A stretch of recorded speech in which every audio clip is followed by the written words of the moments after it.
Hello everyone, আসসালামু আলাইকুম। After so long time আপনাদের সাথে আমি আরেকটি নতুন ব্লগ নিয়ে চলে এসেছি। তো আজকে আমি যাচ্ছিলাম মিরপুর চিড়িয়াখানাতে। আমার বাসায় ছোট্ট একটা মানুষ মানে আমার ভাতিজি, তার জন্য আসলে আমাদের বেসিক্যালি চিড়িয়াখানায় যাওয়া। তো অলমোস্ট ৭টা বেজে গিয়েছিল আর ৪টা ৪০ তখন আমরা মিরপুরে রয়ে গিয়েছিলাম। তো আমাদের চিড়িয়াখানা যাইতে, যাইতে অনেক দেরি হয়ে যায়।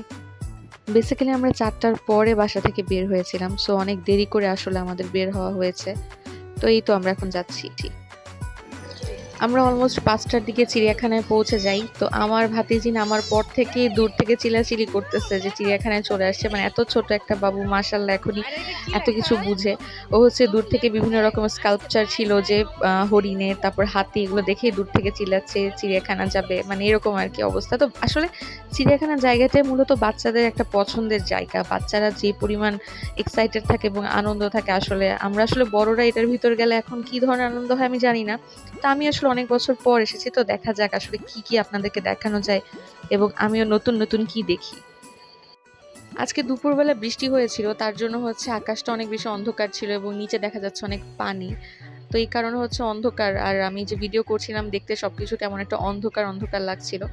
তো এই তো আমরা এখন টিকিট কাটার জন্য কাউন্টারের দিকে যাচ্ছি খোঁজ নিতে। তো এখানে দেখলাম ছোট ছোট বাচ্চারা বেলুন বিক্রি করতেছে। আর চিড়িয়াখানার মেন গেটের সামনে হচ্ছে বাচ্চাদের জন্য নানান রকম খেলনা, বেলুন, এগুলো তো আছেই। মানে ছোট ছোট বাচ্চাদের অ্যাট্রাক্ট করার জন্য যা যা লাগে সবই এখানে পাওয়া যায়। তো আমরা এখন টিকিট কাউন্টারে চলে এসেছি। একজন পূর্ণবয়স্ক মানুষের টিকিটের প্রাইস হচ্ছে ৫০ টাকা করে এবং ২ বছরের নিচে বাচ্চাদের হচ্ছে টিকিট লাগে না, ২ বছরের উপর থেকে বাচ্চাদের টিকিট লাগে। তো আমরা এখানে ৪টা টিকিট নিয়ে নিয়েছি, যেহেতু আমাদের সাথে বাবু হচ্ছে অনেক ছোট। তো এটা হচ্ছে বাংলাদেশ জাতীয় চিড়িয়াখানার টিকিট। তো এই টিকিট কেটে হচ্ছে আপনাকে ভিতরে যেতে হবে। তো আমরা এখন ভিতরে চলে যাচ্ছি। তো আমরা ভিতরে প্রবেশ করলাম। তো হাতের ডানে এবং বামে ২ দিকেই হচ্ছে রাস্তা আছে। তো আমরা হচ্ছে হাতের বামে যাচ্ছিলাম। তো আমার ভাবির যে বোন আমাদের সাথে এসেছিল, সেই আপু হচ্ছে ভেটেরিনারিতে পড়ালেখা করেছে। তো উনি হচ্ছে মিরপুর চিড়িয়াখানাতে ইন্টার্নি করেছিল। তো ওনার এখানে অনেক পরিচিত মানুষ আছে। তো উনি হচ্ছে তাদের কাছে ওনার ব্যাগটা রাখার জন্য যাওয়ার জন্য আমরা বলছিলাম আরকি যে ব্যাগটা অনেক ভারী, রেখে আসেন। তো ওই যে আপু ওখানে ব্যাগটা রাখতে গিয়েছে সেফ, কারণ ওনাকে চিনে, ওনারা এখানে দেখেছে। আর আমাদের এই ছোট্ট বাবু আসার পরেই ওনার ক্ষুধা লেগেছে, তো ওনাকে ফিডারে খাবার দেওয়া হচ্ছিল খেতে। তো এই হাতে ঢোকার পরে হাতের বামে হচ্ছে হরিণ, সব হরিণের খাঁচা এবং হরিণদেরকে হচ্ছে হাতের বামে রাখা। আর এখানে হচ্ছে তথ্য কেন্দ্র, আপনাদের কোনো তথ্য প্রয়োজন হলে আপনি এখান থেকে তথ্য নিতে পারবেন। তো হাতের বামে এসে দেখি অনেক মানুষ এখানে আসলে বসে আছে, রেস্ট করছে, হয়তো তাদের ঘোরাঘুরি শেষ। আর এসেই দেখি অনেক সুন্দর সুন্দর হরিণ, ওইখানে লেখা হচ্ছে চিত্রা হরিণ। তো এই তো হরিণদের জন্য আসলে অনেক বিশাল জায়গা দেওয়া হয়েছে, দেখেন কি সুন্দর, এবং সবাই ঘাস খাচ্ছে মনোযোগ সহকারে। মানে খাবার খাওয়ার সময় কি মনোযোগ এক একজনের, আমরা মানুষরা আজকাল খাবার খাওয়ার সময় হচ্ছে কত দিকে মনোযোগ দেই, ওরা হচ্ছে খুব সুন্দরভাবে এক মনোযোগ দিয়ে খাবার খাচ্ছে। আর আমাদের বাবু দেখেন কি সুন্দর করে হরিণ দেখছে। তো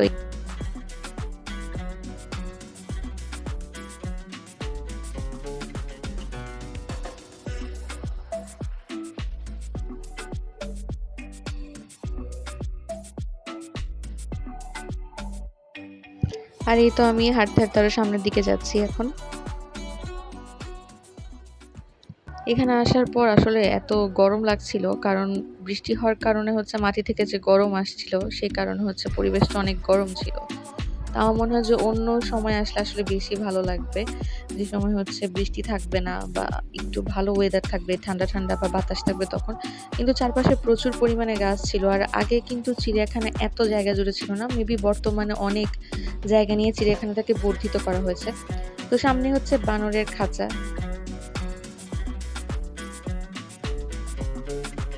আমার মনে পড়ে আমি যখন একদম ছোট ছিলাম, ক্লাস 1 কিংবা 2 তে পড়ি, তখন এসেছিলাম চিড়িয়াখানায়।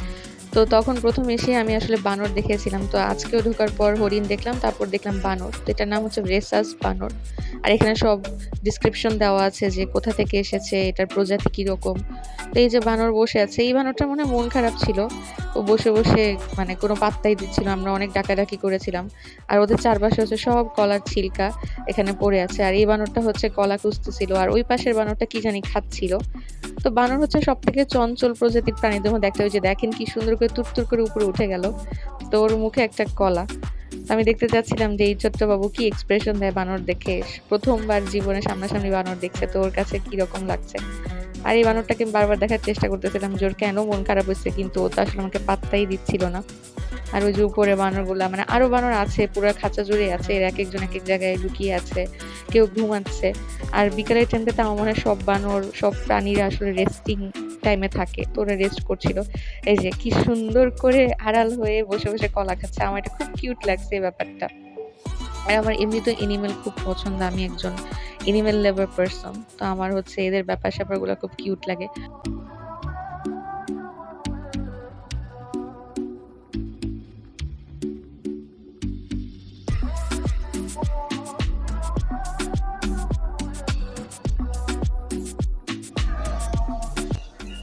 পাশে রয়েছে নানা প্রজাতির পাখির খাঁচা।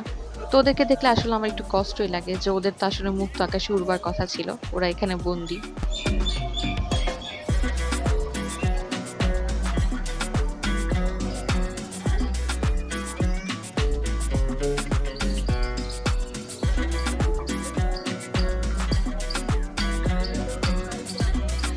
আমার নাম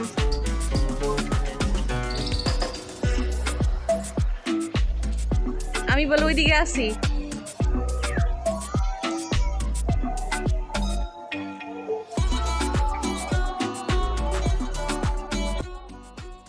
তা আমি মজা করে সবাইকে বলছিলাম যে দেখো আমার নাম এখানে সাইনবোর্ডে। তা আমার ডাকনাম হচ্ছে ইমু। তো ইমু তো একটা পাখি নাম, অস্ট্রেলিয়ান বার্ড। তা আমি এখানে সাইনবোর্ডে এই নামটা দেখে সবাইকে বলছিলাম আর কি যে আমাকেও এখানে রাখা হয়েছে, আমি তো সামনে আছি। তো এই তো আমরা সামনের দিকে আগাচ্ছিলাম, আর পাশে পুরো পাখির খাঁচাটা গোল তো।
পাখির সাথে আমার একটা মজার ছবি আছে, ভিডিওর একদম লাস্টে আমি সেটা দিয়ে দিব, দেখে নেবেন আপনারা।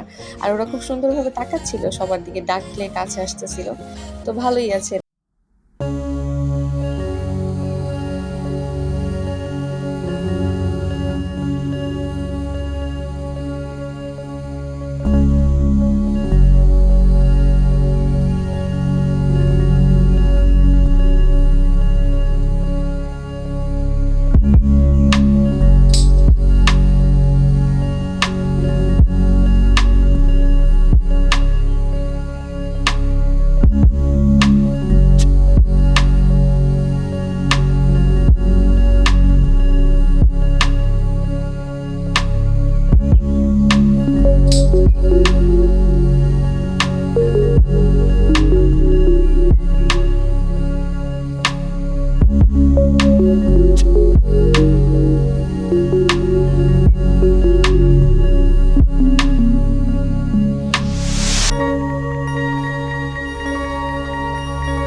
6:30 থেকে আসলে লোক চলে যেতে বলে এখান থেকে। তা আমরা একটু বসে রেস্ট করছিলাম। এখানে সুন্দর সুন্দর বেঞ্চ আছে, চাইলে আপনারা ভিতরে আসলে এখানে বসে রেস্ট করতে পারবেন। তো এখানে একটা বাজ পাখির সাথে দেখা হলো, কুড়া বাজ, আরও নানান রকম বাজ পাখি এখানে আছে। আর এই পাশে একটা ডোবার মতো পরিবেশ। ডোবাটা দেখতে ভালোই লাগছিল, মনে হচ্ছিল কোনো গ্রাম অঞ্চল, মানে পরিবেশটা আসলে আপনার কাছে ভালো লাগবে, কারণ চারিদিকে গাছপালা।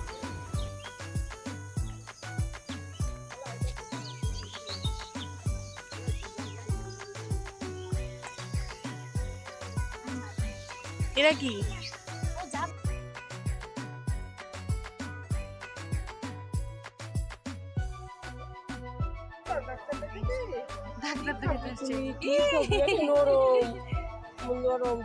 ডাক্তার দেখা গেছে, নাক ধুইতে আসছিল। ডাক্তার কি কইয়া দিল সিনেছা?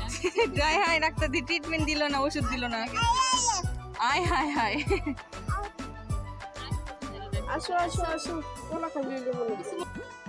আর এখানে সব জায়গায় আপনারা পাবলিক টয়লেট পাবেন। এই জিনিসটা আমার খুব ভালো লেগেছে যে এখানে টয়লেট ব্যবস্থাটা ভালো। তো অলমোস্ট সন্ধ্যা হয়ে গিয়েছিল এবং মাইকে হচ্ছে বারবার বলছিল যে বের হয়ে যেতে মানুষজন যারা এখানে আছে। তা আমরা প্রিপারেশন নিচ্ছিলাম বের হয়ে যাবো, আর আমরা এখন পর্যন্ত মাত্র অর্ধেকটাও দেখে শেষ করতে পারিনি, মানে আমাদের পুরোটাই আসলে দেখা বাকি ছিল। তাও অলমোস্ট তখন 6:30টার মতো বাজে, 7টার সময় এটা ক্লোজ হয়ে যাবে। পাশে শিশু মেলা ছিল, সময় স্বল্পতার জন্য আমরা সেখানেও যেতে পারিনি। তো আরেকদিন সময় নিয়ে আমরা যখন আসবো তখন হয়তো সেখানে যাব। তো চিড়িয়াখানা আসলে আসলে অনেক বেশি সময় নিয়ে আসা উচিত। তো আমরা বের হয়ে যাচ্ছি, তো 6:36 বাজে, তো অলমোস্ট সন্ধ্যা, আর এমনিতেও বৃষ্টির দিন ছিল দেখে অন্ধকার ছিল। তো এই তো আমরা এখন বের হয়ে চলে যাব। আপনারা যখন এখানে আসবেন এবং কোনো কিছু দেখার উদ্দেশ্য নিয়ে আসবেন যে আমরা এটা দেখতে চাই ওটা দেখতে চাই স্পেসিফিকভাবে, তখন আসার পর হচ্ছে ম্যাপটা দেখে নেবেন। ম্যাপটা দেখে নিলে হচ্ছে আপনাদের খুঁজে পেতে সুবিধা হবে। তো আমরা হচ্ছে যাওয়ার সময় ম্যাপটা আপনাদেরকে দেখিয়ে দিলাম। আর এই তো আমরা বাইরে বের হয়ে গিয়েছি। বাইরে হচ্ছে নানা রকম বেলুনস অ্যান্ড বাবলস এগুলো বিক্রি হচ্ছিল, বিভিন্ন রকম খেলনা, মাছ। তো আমরা এখান থেকে একটা অটো নিব। অটোতে করে হচ্ছে আমরা মিরপুর 1-এর দিকে চলে যাব। 1-এ যে আমরা একটা রেস্টুরেন্টে একটু খাওয়া দাওয়া করবো, দেন বাসায় চলে যাব। যেহেতু আমরা অটোতে উঠে গিয়েছি, অটোতে করে আমরা এখন চলে যাচ্ছি। আর সামনে যে হয়তো আমরা একটা রেস্টুরেন্টে বসবো। তা আমরা এসেছি মিরপুরের ডিগার রেস্টুরেন্টে। এই রেস্টুরেন্টে রিসেন্টলি খুব হাইপড, আর এটার সাথে হচ্ছে চিলক্স অ্যান্ড ডিগার দুটোই একসাথে। তো ফার্স্টে কনফিউজ ছিলাম যে কী ব্যাপার, এখানে ডিগারও লেখা বা চিলক্সও লেখা। পরে ভিতরে আসার পর দেখলাম যে দুটোর কাউন্টারই একসাথে আছে এখানে।